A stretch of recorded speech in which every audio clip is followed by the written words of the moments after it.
to the courthouse, which is also a prison in a sense.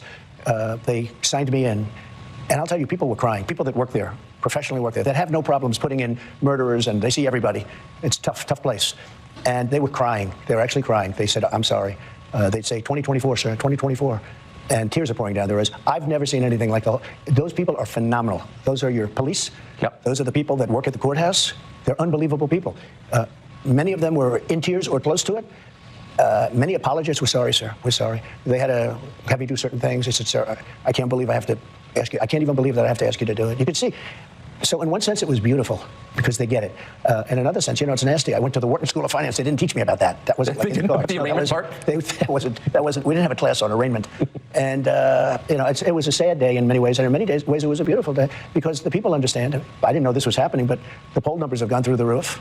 The people get it, and the other ones are hoaxes also. You know, the box hoax. Biden's got 1,850 boxes, and you know that's a hoax. And then the one in Atlanta where I had a perfect phone call. This is all weaponization. They're weaponizing our justice system, Tucker, and they think if they go and give you a subpoena, you know, I guess I'm very well known and people understand it and they get it, and maybe I have a bigger platform so I can explain it. But if you're somebody, a Republican, let's say, running for office, and you get a subpoena, you might as well resign because you're not going to be able to survive it.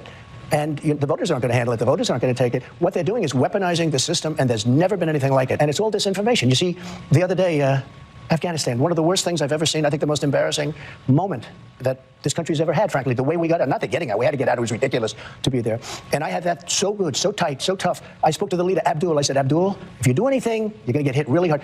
Literally, he said, "But sir, why? He goes, "Why, oh, why do you send me a picture of my house?" I said, "You'll have to figure that one out, Abdul." But we didn't have one death in 18 months. He knew.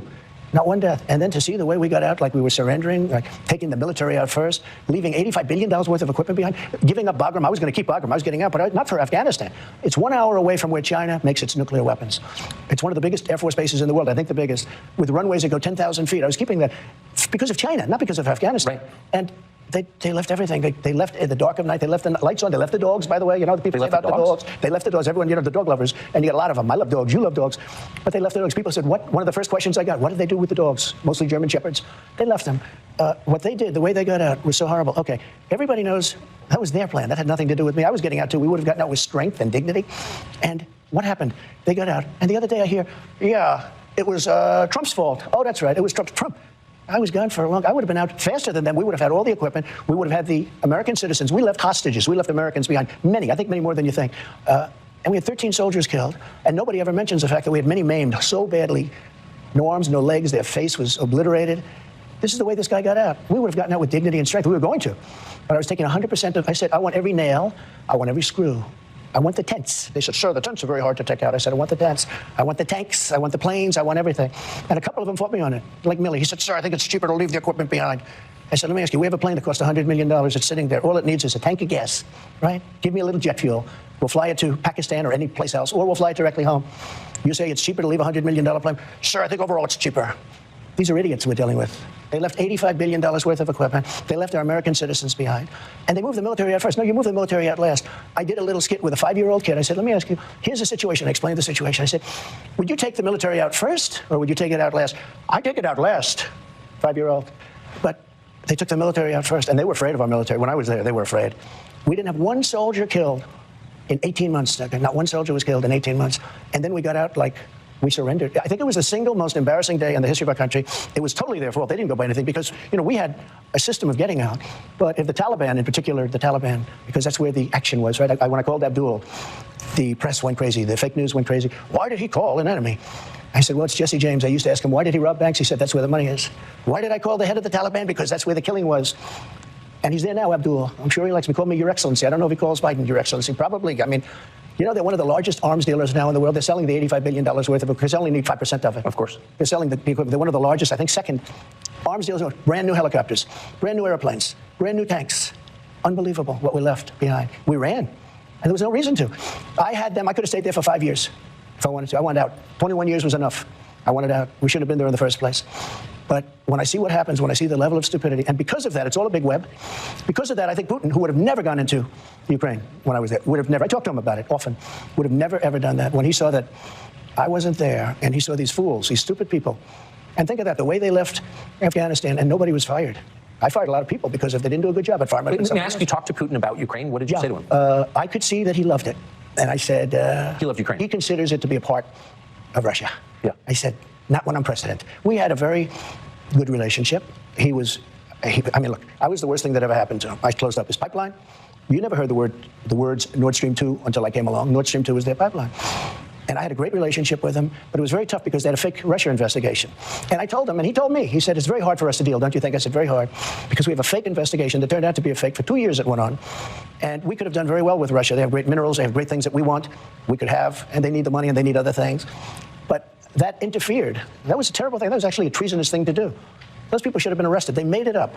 They made up a problem with Russia that didn't exist. Now they've all admitted it didn't exist. It was just on to the next one. I often say, they said to me the other day, one of your fellow journalists said, who's the biggest problem, sir? Is it China? Could it be Russia? Could it be North Korea? No, I said, the biggest problem is from within. It's these sick, radical people from within, because we can handle, if we're smart, we can handle Russia, China. I did. I took in billions and billions, hundreds of billions of dollars from China. No other president took in anything, and they respected me. He's the same thing, you know. I told him, you can't go into Taiwan. You can't do it. I won't tell you exactly what I said, but it was something that probably a lot of people wouldn't like if they heard it, but it was very tough. Don't go into Taiwan.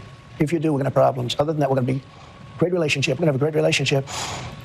And he said to me when I said we're going to do something, if he goes in, no, you wouldn't do it. I'll do that. I swear I'll do that. And he didn't believe me, but he believed me 10%. The same thing with Putin. I said I was going to do something really nasty if he goes into Ukraine. He said, no, you're not going to do that. I said, I will. And he didn't believe me either, but he believed me 10%. And the 10%, you never heard talk about going into Ukraine. You never heard talk about going into Taiwan until I was no longer there. Now, what a mess the world is in. What a mess. We traveled to Mar-a-Lago today to interview the former president on his recent arrest by a Democratic prosecutor. But once we sat down, we wound up talking mostly about foreign policy. For a man who was caricatured as an extremist, we think you'll find what he has to say moderate, sensible, and wise. When we come back, Donald Trump's greatest fear for America, something we almost never talk about. We'll be right back.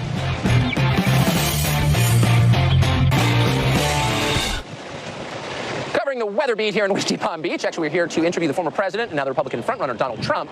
While the rest of us have spent the last 2.5 years arguing about systemic racism and trans rights and other ephemera, other imaginary things, America's position globally has eroded so fast it defies belief.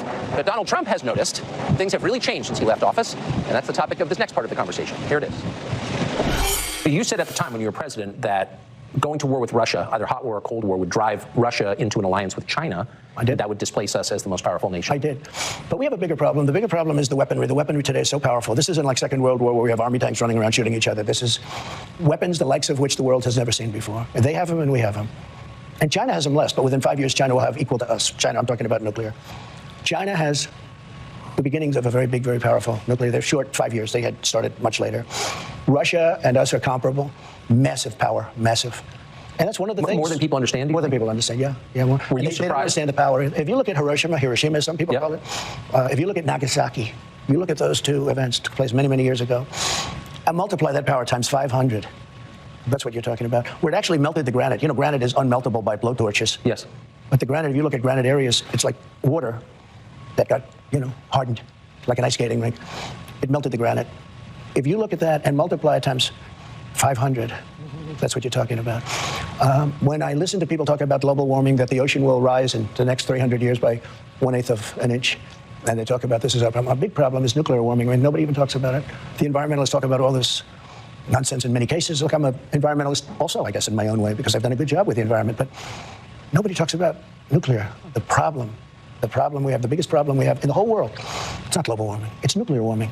And all it takes is one madman, and you're going to have a problem the likes of which the world has never seen. And it's only a matter of seconds. You don't have to wait 200 to 300 years for it to happen. So what you're saying is demonstrably true. Why is this not something our leaders talk about or the press talks about? Because I don't think they're smart. I don't think they get it. Putin got it. I would talk to him about it all the time. I never mentioned the word nuclear. You never heard me mention the word. My uncle was a professor, a great professor at MIT for a long time. I think he was the longest, Dr. John Trump.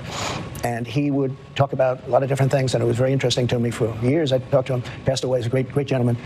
I think it's the longest tenured professor in the history of MIT. But if he wasn't, he was very close, because he was there for almost 40 years. And we talk about things, and he said, someday they'll have a suitcase. And in that suitcase, it'll be nuclear, and you'll blow up New York City out of a suitcase. And I said, no, Uncle John, that can't possibly. He's right. The power is so incredible. You can fire up a submarine and run it for years on essentially a tablet. Run it for years. So when we talk about war, and when I watch all of the people talking about Ukraine and how's Ukraine doing, blah, blah, blah, Russia's sitting back. First of all, Ukraine's being obliterated. Yes. Okay, let's not even talk nuclear. But let's say it wasn't. Let's say they were doing better than anticipated. If he decided to use a second form of destruction, which is nuclear, that's the end of that. You understand?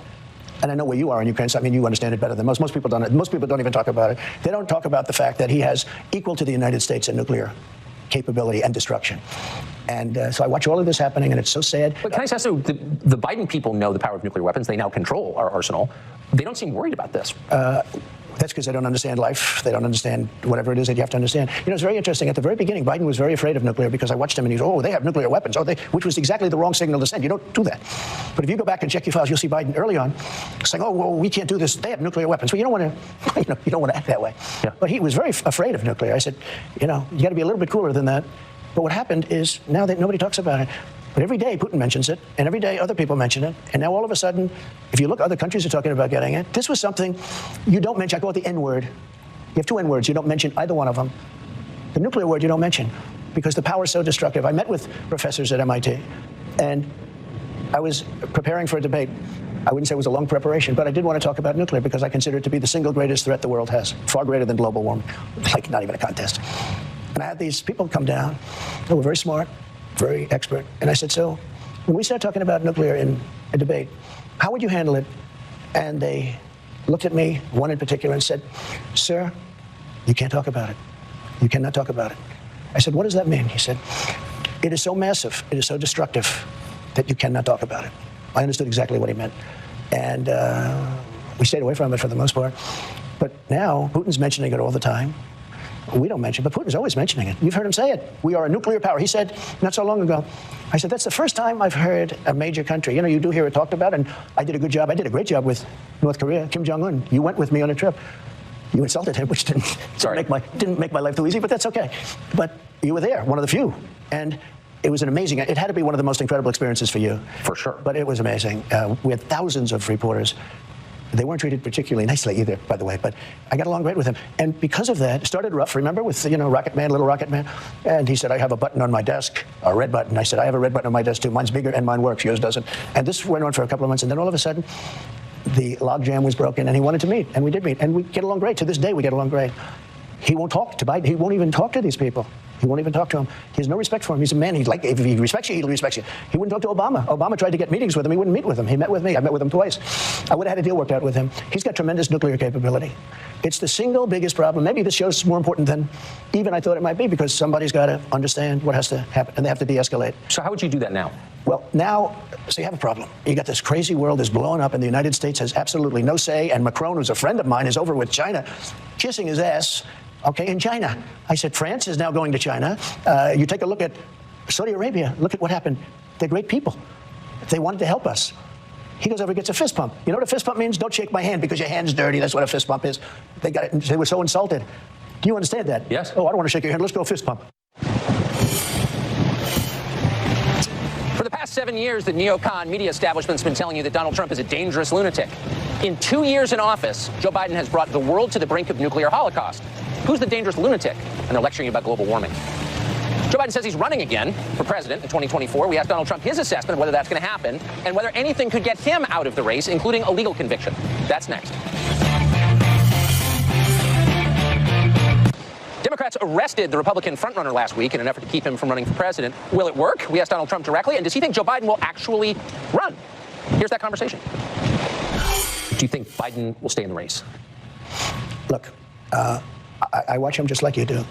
And I think it's almost inappropriate for me to say it. But I deal with other people. I don't see how it's possible. And it's not an age thing. You know, they like to say, I have friends that are 88, 89, 92. Bernie Marcus, Home Depot, is 95. Smart as hell. He's sharp as he was. I mean, he's, mentally, Bernie Marcus, Home Depot, founder of Home Depot, one of the founders. I mean, I had a meeting with him a few months ago. He was 100%. I know people that built their fortunes from 80 to 90. They were always struggling, and they made a fortune from 80 to 90. A couple of people in particular. It's amazing. He's not too old. His age. I think they do the age thing because I'm 4 or 5 years behind. They say this is a way of getting Trump. Let's go home.